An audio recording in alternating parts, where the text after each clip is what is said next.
ओम गुरुर्ब्रह्मा गुरुर्विष्णु गुरुर्देव महेश्वर गुरुर्साक्षात् परं ब्रह्म तस्मै श्री गुरवे नमः। अखण्डमण्डलाकारं व्याप्तं येन चराचरं तत्पदं दर्शितं येन तस्मै श्री गुरवे नमः। शान्ताकारं भुजगशयनं पद्मनाभं सुरेशं विश्वाधारं गगनसदृशं मेघवर्णं शुभाङ्गं लक्ष्मीकान्तं कमलनयनं योगिभिर्ध्यानगम्यं वन्दे विष्णुं भवभयहरं सर्वलोकैकनाथम्। ओम श्री श्री परम कमले कोटि कोटि प्रणाम कोटि कोटि प्रणाम कोटि कोटि प्रणाम। आमरे रेटामुंडा ये महत भगवत अनुष्ठान मो तो एमती मोर पूर्व कथा मैंने कही जाऊँ प्रथम प्रथम बोलिकी मो तो जानी आपण मैंने मो मत ये आरंभ करी दी चार पद एमती कहवार अभ्यास करी मु नमस्ते एवं बर्तमान आज आमर सभापति महोदय संपादक महोदय गाँव माँ मौसी आम उपस्थित भक्तागण उपस्थित हरिभक्तगण समस्त मो चरण कमल प्रणाम जनाई मु कौन बा पद कहूँ कौन आ कहबी आपण मैंने तो परिचय जानी मोर पूर्वर जो वक्ता महाशय मैंने कहले प्रथम तो आमर गोविंद बाबू को समस्ते जानते से आमर टॉपिक उपर किसी कहती से नुआ लोक नुहति बाकी जो दुई जन आसिले आम प्रसाद बाबू एवं आमर जे कि डांग बाबू हस्तखेरी तांको मोर निज घर कुटुंबर होपर्यंत जानी नी आपण मैंने जानती आम पटिटा से आमर जो साहित्य सभा संगठन सभापति अच्छी एवं से माने होचंदे सक्रिय सभ्य माने ऋषिकेश बाबू आमर संपादक अच्छा एवं यही मानू मु कविता शुणी कवितार मुझे भूरी भूरी प्रशंसा करी किंतु हृदय लुकायित हो ए धर्मीय चिंतन इति भरपूर रही आज शुणिकी मु आश्चर्य हो जाऊँगी खुशी हो जाऊँगी एवं आनंद नाची उठुची एवं प्रकृत आमर ये पंकिटाल सभा भितर आमर समस्त सभ्य मान भितर इनके धर्म चिंतन थिबार मु गर्व अनुभव करुच्ची जहाँ भी हो आमर जो शेष कहीगले जे कि आमर प्रसाद बाबू आमे आमको न चिन्हिक दुख पाऊँ मु टपिक की जीवी ना समय ना टपिक को जीवी ना आज्ञा मान कथा दोहरी दूसरी केड़े सुंदर कथा आम समस्ते जानूँ घंटा चलुची किंतु घंटा चलुची भाया जना पड़ूना से दिन 6टा बाजी सकाल 6टा बाजी से 6 रू जा 12 रू जा पुणी संध्या 6टा को पहुँची जीव किंतु जिते चेष्टा कर देखिले मतलब चलुची भाया जना पड़ूना आम छोट छुआ कही कांदुला समय आम आज ये बड़ है निश दाढ़ी नाला निश दाढ़ी है कला बाल धला है आस्ते आस्ते आम जाऊँ मृत्यु आड़ गति करुच तथापि आम मरुचु बोली आम कहीं जानीपारूना आम निजक आम कहीं चिन्ह पारूना आज्ञा प्रसाद बाबू जमती गोटे गप कहले से चंदन काठ ये मूल्यवान काठ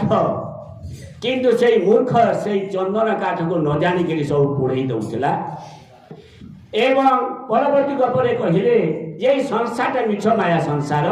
केही कहारी सांगरे जीवे नाही कर्म फल समस्त भोगंती आम जी जहाँ कर्म करवा सेटा ही केवल पाथय कर आम ऊपर को जीवा माँ बापा भाई भौणी धन संपत्ति कहीं कार्य नहीं केवल गोटे सत्य घटना को सुंदर भाव से कही चलिए सतरे आम मो पुओ मो झी मो धन मो संपत्ति जहाँ गोड़े धरचु एवं से हजि जाऊँ सेटा समय आसब ए सब त्याग कर आमको चली जावाक हे पुणी आमर जे कि पूर्व वक्ता आमर दान बाबू कहले भगवान को आम कौन दे खुशी करवा कि खुशी करवा ना सूर्य चंद्र ग्रह तारा नक्षत्र ସବୁ ପରା ତାଙ୍କର, କୋଉଟା ତାଙ୍କର ତିଆରି ନୁହେଁ, ସବୁକିଛି ତାଙ୍କର। ଅଥଚ ଆମେ କ'ଣ କରୁଛୁ, ଆମେ ସେଇ ଭଗବାନଙ୍କୁ କିଛି ଦେବା ପାଇଁ ଚାହୁଁଛୁ। ଭଗବାନଙ୍କୁ ଦେଇକିରି କ'ଣ ଖୁସି କରିପାରିବା? ଆମେ ଧରନ୍ତୁ ମନ୍ଦିର ଭିତରେ ଭଗବାନ ଅଛନ୍ତି ବୋଲି ଭାବୁଥାଏ, କେତେ ସୁନ୍ଦର ଭାବରେ ନୈବେଦ୍ୟ ଫୁଲ ଫଳ ସବୁ ନେଇଥିବା ଏବଂ ମନ୍ଦିର ସାମ୍ନାରେ ଯଦି କୌଣସି ଭୋକରେ ଛଟପଟ ମରିଯାଉଥିବା ଲୋକକୁ ଦେବା ପାଇଁ ମଧ୍ୟ ଚାହିଁବା ନାହିଁ, କିନ୍ତୁ ଭଗବାନଙ୍କୁ ତାକୁ ଷୋଡ଼ଶ ଉପଚାର ସବୁ ଦେଇକିରି ଆମେ ତାଙ୍କଠାରୁ କିଛି ମାଗିବା। ସେଇ କିଛି ଫୁଲମୂଳ ଦେଇକିରି ମାଗିବା, କିନ୍ତୁ ସେଇ ଫଳମୂଳ କେଉଁଠୁ ସେ ଆଣିଲା? ସେ ଫଳମୂଳ କେଉଁଠୁ ଆଣିଲା? ସେଇ ଭଗବାନଙ୍କର ସୃଷ୍ଟିରୁ ସେ ଫୁଲ ଛିଣ୍ଡେଇଛି। ସେ ଭଗବାନଙ୍କର ସୃଷ୍ଟିରୁ ଯାହା କିଛି ମିଳିଛି ସେଇଥିରୁ ନୈବେଦ୍ୟ ତିଆରି କଲା, ଆଉ କ'ଣ ତିଆରି କଲା, ଯାହା ବି କଲା, ନଡ଼ିଆ ନେଲା, କାକୁଡ଼ି ନେଲା, ସବୁ କିଛି ହେଲା। ସେଇ ତାର ଦାନକୁ, ଯାହାର ଦାନକୁ ତାର ମୁରି ଦେ କୌଟାଲ ଘୋଷ କରି ବୋଲି କହନ୍ତି। ଅର୍ଥାତ୍ ଯାହାର ସମ୍ପତ୍ତି ତାକୁ ଦେଇକିରି ସେ ପୁଣି କହୁଛି, ପ୍ରଭୁ ମୁଁ ନଡ଼ିଆ ଦେଉଛି, ମୋର ପୁଅର କେମିତି ଗୋଟେ ଭଲ ଝିଅ ଠିକ୍ ହେଇଯାଉ, କିମ୍ବା ମୋ ପୁଅର ଚାକିରି ହେଇଯାଉ ଇତ୍ୟାଦି। କୋଟି ବ୍ରହ୍ମାଣ୍ଡ ସୃଷ୍ଟି ଯାର, ଅଭାବ କିସ ଥିବ ତାର। କୋଟି ବ୍ରହ୍ମାଣ୍ଡ ସୃଷ୍ଟି ଯାର, ଅଭାବ କିସ ଥିବ ତାର।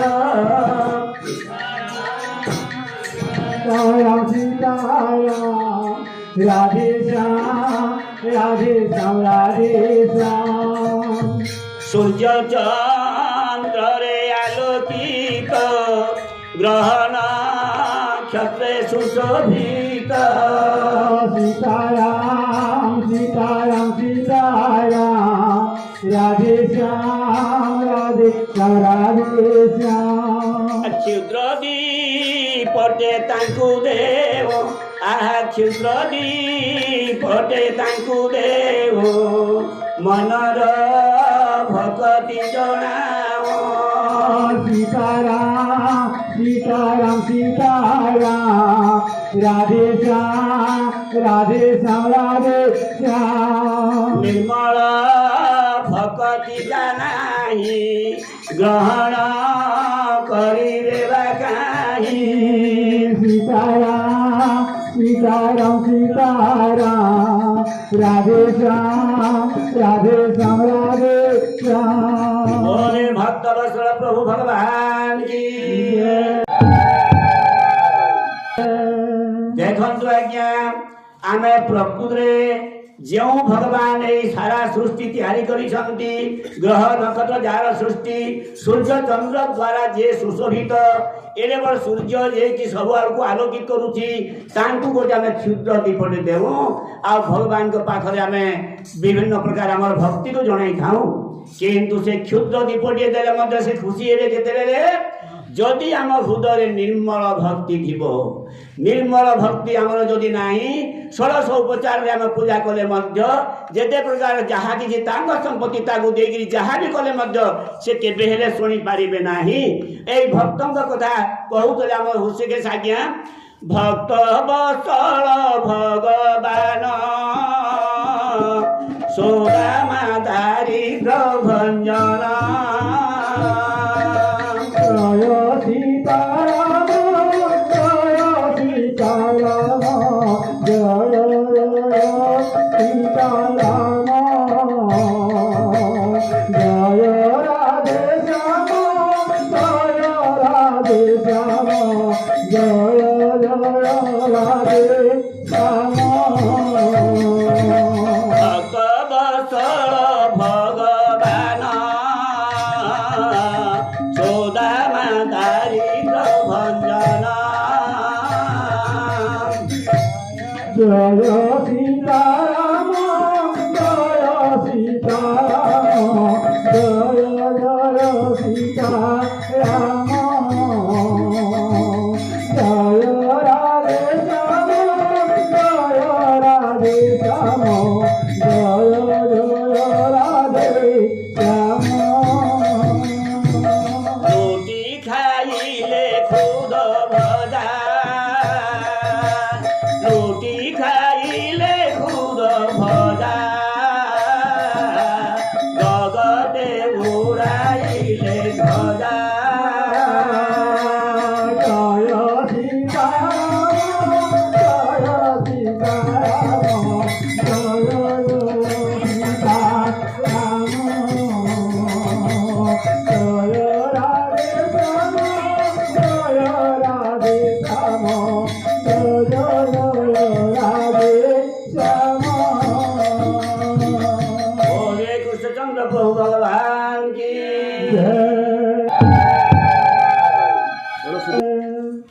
ଦେଖନ୍ତୁ ଆଜ୍ଞା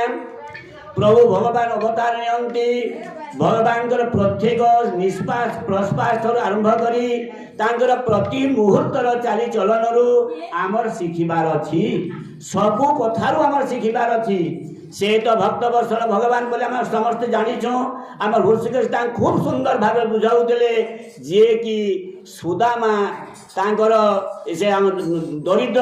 ଆମର ବିଦୁର ହାତରୁ ସେ କେମିତି କଦଳୀ ଚୋପା ଖାଇକିରି ମଧ୍ୟ ଖୁସି ହେଇଥିଲେ କାହିଁକି ନା ସେ କଦଳୀ ଚୋପା ଖୋଉଛି ବୋଲି ଭାବୁନଥିଲା ଭଗବାନଙ୍କୁ ଶ୍ରଦ୍ଧା ସହିତ ସେ ଉତ୍ତମ ଭାବରେ କଦଳୀ ଖୋଉଛି ବୋଲି ଭାବୁଥିଲା ସେଇ ଯେଉଁ ସବରୀ ମୁଁ ଅଇଁଠା ଖୋଉଛି ବୋଲି ଭାବୁନଥିଲା ମୁଁ ଏଇଟାକୁ ଟେଷ୍ଟ କରିଛି ଭଲ କରି ପରୀକ୍ଷା କରିଛି ସୁମିଷ୍ଟ ଫଳ ଦେଉଛି ଏଇ ବିଶ୍ୱାସ ସେ ଦେଉଥିଲା ଏଇଟା ସେ ମୋର ଅଇଁଠା ଫଳ ବୋଲି ଭାବୁନଥିଲା ତେଣୁକରି ଭଗବାନଙ୍କୁ ଆମେ ହୃଦୟ ସହିତ ଆନନ୍ଦର ସହିତ ଭକ୍ତିର ସହିତ ଯାହା କିଛି ଦେବା ତାଙ୍କର ପାଇଁ ତାହା ମହାର୍ଘ ଫଳ ମୂଳ ବା ଆହାର ଦେଖନ୍ତୁ ଯେତେବେଳେ ସୁଦାମା ଯାଇଛି ଆମେ ଅନେକ ସମୟରେ ଛୋଟ ସମୟରେ ସାଙ୍ଗସାଥି ହୋଇଥିଲେ ମଧ୍ୟ ଜଣେ ଯଦି ଗରିବ ହେଇକି ରହିଗଲା ଆଉ ଜଣେ ଧନୀ ହେଇକି ଉପରକୁ ଉଠିଗଲା ବା କୌଣସି ଅଫିସର ହେଇଗଲା ସେତେବେଳେ ତାର ସାଙ୍ଗକୁ ଭୁଲିଯାଏ ସେତେବେଳେ ତାକୁ ସେ ହାତ ଯୋଡ଼ି ଭଗବାନ ବା ଏମିତି ହାତ ଯୋଡ଼ି ଆଜ୍ଞା ନ କହିଲେ କେହି ମନେ ପକାନ୍ତି ନା ରେ ତୁ କ'ଣ ରେ ଅଫିସରକୁ ତୁ ତା କରୁଛୁ କିନ୍ତୁ ସାଙ୍ଗକୁ ସେ ତୁ ତା କରିଲେ ବି ଚଳନ୍ତା କିନ୍ତୁ ସେଇଠି ତାକୁ ସେ ଗୋଇଠା ମଧ୍ୟ ପ୍ରହାର କରିପାରେ ତୁ କ'ଣ ଅଫିସରକୁ ସମ୍ମାନ ଦେଉନାହୁଁ ବୋଲି କିନ୍ତୁ ଯେତେବେଳେ ଉଦାହରଣ ଦେଖାଇ ଦେଇଛନ୍ତି କୃଷ୍ଣ ଯେତେବେଳେ ଭକ୍ତ ଯେତେବେଳେ ଯାଇଛି ବିଦୁର କେମିତି ଭାବରେ ଯାଇଛି ଏ ସୁଦାମା କେମିତି ଭାବରେ ଯାଇଛି ସେ ଅତି ଶ୍ରଦ୍ଧା ସହିତ ତାଙ୍କ ସ୍ତ୍ରୀ ଯାଇଥିଲେ ଯେତେବେଳେ ଖୁଦ ଭୁଜା କିଛି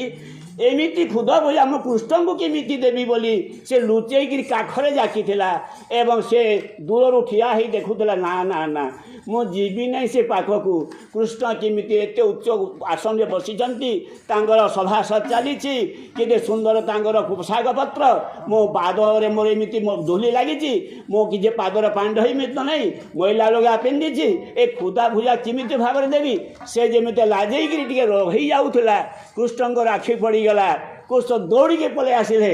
କ'ଣ ମିତ ତୁମ ଏଇଠି କ'ଣ ବୋଲେ କୁନ୍ତୁ ଠିଆ ହେଇଛ ଆସନା ଆସନା ସେ କେମିତି ତାଙ୍କୁ ପାଛଟି ନେଇଗଲେ କାଳେ କିଛି ନିଜର ଗୋଟେ ଭଲ ସାଙ୍ଗ ହୋଇଥିବେ କେବଳ ତାଙ୍କର ଗୋଟେ ନମସ୍ୟ ଲୋକ ହୋଇଥିବେ ବୋଲି ରୁକ୍ମିଣୀ ଧାଇଁ ଆସିଲେ ସୁନାର ଝରିରେ କେମିତି ପାଦ ଧୋଇବାରେ ସାହାଯ୍ୟ କଲେ ଏବଂ ସେତେବେଳେ ସେ ମିତଙ୍କୁ ଯେତେବେଳେ କୁଶଳ ପ୍ରଶ୍ନ କଲେ ସେ ସଂକୁଚିତ ଭାବରେ ହୁଁ ହାଁ କରୁଥିଲେ ଏବଂ ସେ ଖୁଦ ପୂଜା ଦେବା ପାଇଁ ଆଗ୍ରହ କରୁନଥିଲେ ଡରୁଥିଲେ କି ଲାଜରେ ଦେବି ବୋଲି କୃଷ୍ଣ ଜାଣିଗଲେ ଯେ ସେ ଲାଜ କରୁଛି ବୋଲି ସେ ଗୋଟେ ଟେକ୍ନିକ୍ କଲେ ହଏ ମିତ କାହିଁକି ଏମିତି ଠିଆ ହେଇଛ ଆସୁନା ହାତ ଟାଣିଦେଲେ ସେଇଠି ଖୁଦ ପୂଜା ପଡ଼ିଗଲା ଆରେ ରେ କ'ଣ ଅଛି ଖୁଦ ଭୁଜା ଏ ବାପାଲୋ ମୁଁ ପିଲାବେଳେ ତ ତୁମ ସାଙ୍ଗରେ ଖାଇଛି କେତେ ବଢ଼ିଆ ଲାଗେ ସେଇଠି ସମସ୍ତଙ୍କ ଦର୍ଶନରେ ସେ ଖାଇଦେଲେ ଏମିତି ଗୁଣ୍ଡା ଗୁଣ୍ଡେ ଖାଇଦେଲେ ତେଣୁକରି ଆଜ୍ଞା ବର୍ତ୍ତମାନ ସମୟ ସାପେକ୍ଷ ଦୃଷ୍ଟିରୁ ମୁଁ ଅନ୍ୟ ଆଡ଼କୁ ଯାଉନାହିଁ କେବଳ ଆଜ୍ଞାଙ୍କର ସେ ଭକ୍ତିମୂଳକ କଥାକୁ ଉଦ୍ଧାର କରି ମୁଁ ଏତିକି କହିଲି ଭକ୍ତ ବର୍ଷର ପ୍ରଭୁ ଭଗବାନ ଆମେ ହୃଦୟ ସହିତ ଆନନ୍ଦର ସହିତ ଯାହା କିଛି ଦେବା ସେ ଭକ୍ତିରେ ସହିତ ଗ୍ରହଣ କରୁ କିନ୍ତୁ ଅନେକ ସମୟରେ ଆମେ ଯାଉ ତାହାକୁ ଅଙ୍କ ଦିଅ ଢିଙ୍କ ଦିଅ ଚାନ୍ଦି ଦିଅ ବୋଲି ଆମେ ଅନେକ କିଛି ମାଗିବାର ଆବଶ୍ୟକତା କିଛି ନାହିଁ କାହିଁକି ଭଗବାନ ଆମକୁ ସୃଷ୍ଟି କରିଛନ୍ତି ଆମର ଭକ୍ତି ଅନୁସାରେ ଆମର କର୍ମ ଅନୁସାରେ ଯାହା ଦରକାର ସେ ନିଶ୍ଚୟ ଦେବେ ତେଣୁ ଆମେ ଭଗବାନଙ୍କୁ କେବଳ ଭଲ ପାଇବା ଗୋପିନୀମାନେ ସମସ୍ତେ ଭଗବାନଙ୍କୁ ଅନାବିଳ ସ୍ନେହ କରୁଥିଲେ ଶ୍ରଦ୍ଧା କରୁଥିଲେ ମୋତେ ଅମୁକ ଦିଅ ଢିମକ ଦିଅ ଚାନ୍ଦି ଏପରି ମୁକ୍ତି ଦିଅ ବୋଲି ମଧ୍ୟ ମାଗୁନଥିଲେ ଥରେ କୃଷ୍ଣଙ୍କର ଜ୍ୱର ହେବାର ବାହାନା କରି ଔଷଧ ପଠାଇଲେ ଯେ ଯେଉଁ ମୋର ଭକ୍ତ ଗୋଡ଼ ଧୁଆ ପାଣି ଦେବ ସେଇଥିରେ ମୁଁ ଭଲ ହେବି ବୋଲି କହିଲେ ନାରଦ ଯେଉଁଆଡ଼େ ଗଲେ ମୋତେ କୁଆଡ଼େ ମଧ୍ୟ ପାଇଲେ ନାହିଁ ସମସ୍ତେ ଡରିଗଲେ ଆରେ ଭଗବାନ ଭଲ ହେଲେ କ'ଣ ହେବ ଭଗବାନଙ୍କୁ ଆମେ ପାଦ ଧୁଆ ପାଣି ପିଇଲେ ଆମେ ନର୍କରେ ପଡ଼ିଯିବା ଏଇ ଭୟରେ କେହି ଦେଲେ ନାହିଁ କିନ୍ତୁ ଗୋପିନୀମାନଙ୍କ ପାଖକୁ ଯେତେବେଳେ ଗଲେ ଗୋପିନୀମାନେ ଶୁଣିଗଲେ ନିଅ ମୋର ନିଅ ଆଶ୍ଚର୍ଯ୍ୟ ହୋଇଗଲେ ଆରେ ତୁମେ କ'ଣ କହୁଛ ପରେ କହିଲେ ପଛେ ମୋତେ ରାଗିବ କାହିଁକି କହିଲ ନାହିଁ ବୋଲି କହିବ ଭଗବାନଙ୍କୁ ଗୋଡ଼ ଧୁଆ ପାଣି ପିଆଇଲେ ଭଗବାନ ସେନା ଭଲ ହେଇବ ତୁମ ନର୍କରେ ପଡ଼ିଯିବ ସେଇଠି ଗୋପିନୀମାନେ ମୁକ୍ତ କଣ୍ଠରେ କହିଥିଲେ ହଁ ଆମେ ଶହ ବର୍ଷ କାହିଁକିରି ଆମେ କୋଟି ବର୍ଷ ମଧ୍ୟ ଆମେ ନର୍କରେ ପଡ଼ିବାକୁ ପ୍ରସ୍ତୁତ କିନ୍ତୁ ଆମର ଭଗବାନ ପ୍ରିୟ ଭଗବାନ ସେ ଜ୍ୱରରେ ପଡ଼ିଛନ୍ତି ଭକ୍ତର ଗୋଡ଼ ଧୁଆ ପାଣି ପିଇଲେ ଯଦି ସେ ଭଲ ହେଇଯିବେ ଏଇ କଥା ଯଦି ସତ ଆମେ ନର୍କରେ ପଡ଼ିଥାଉ ପଛକେ ନିଅନ୍ତୁ ଆମର ଗୋଡ଼ ଧୁଆ ପାଣି ବୋଲେ ସମସ୍ତେ ଯାଚି ଦେଇଥିଲେ ଏହିସବୁ କଥାକୁ ଲକ୍ଷ୍ୟ କଲେ ଭଗବାନ ଭକ୍ତବତ୍ସଳ ହୃଦୟ ସହିତ ଭଗବାନଙ୍କୁ ଯିଏ ଭଲ ପାଏ ଆମେ ପାହୁଣ୍ଡେ ଗଲେ ସେ 10 ପାହୁଣ୍ଡ ଆଗେଇ ଆସନ୍ତି ଆମେ କିଛି ତାଙ୍କୁ ଭଲ ପାଇଲେ ସେ ଆମକୁ କାନ ଧରି ଧରି ନଚେଇଥାନ୍ତି ଦ୍ରୌପଦୀର ପାଣ୍ଡୋଇକୁ ମଧ୍ୟ ସେ କାଖରେ ଜାକିଥିଲେ କେତେ କେତେ କଥା ଅଛି ଏହିସବୁ ଭଗବାନ ପ୍ରତି ମୁହୂର୍ତ୍ତରେ ପ୍ରତି କଥାରେ ଆମକୁ ଶିଖାଇବା ପାଇଁ ତେଣୁ ଆଜ୍ଞା ମାନେ ହେ ହରିଭକ୍ତଗଣ ହେ ସଭାସଦଗଣ ସମସ୍ତେ ଆମେ ଭଗବାନଙ୍କୁ କେବଳ ଭକ୍ତି ସହକାରେ ଆମେ ପୂଜା କରିବା ଏବଂ ଜୀବନଟା କିଛି ନୁହେଁ ଭାଇ ଭଉଣୀ ପିତା ମାତା ଏଇ ଯେଉଁ ଗପଟା କହିଲେ ଆମର ପ୍ରସାଦ ବାବୁ କି ସୁନ୍ଦର ଗୋଟେ ଗପଟେ ଆମେ ସମସ୍ତେ ବୁଝିଯିବା କଥା କର୍ତ୍ତବ୍ୟ କରିବା କଥା ନୁହେଁ ଧନ୍ୟବାଦ ଜୟ ଭକ୍ତବତ୍ସଳ ପ୍ରଭୁ ଭଗବାନ କି ଏବେ ସମୟ ସାପକ ଦୃଷ୍ଟିରୁ ମୁଁ ଆଗକୁ ଯାଉନାହିଁ ଆଉ ଯାହା ବି ହେଉ ଆପଣମାନଙ୍କର ଏହି ସ୍ନେହ ଶ୍ରଦ୍ଧା ରହିଥାଉ ଏଇ ଆମର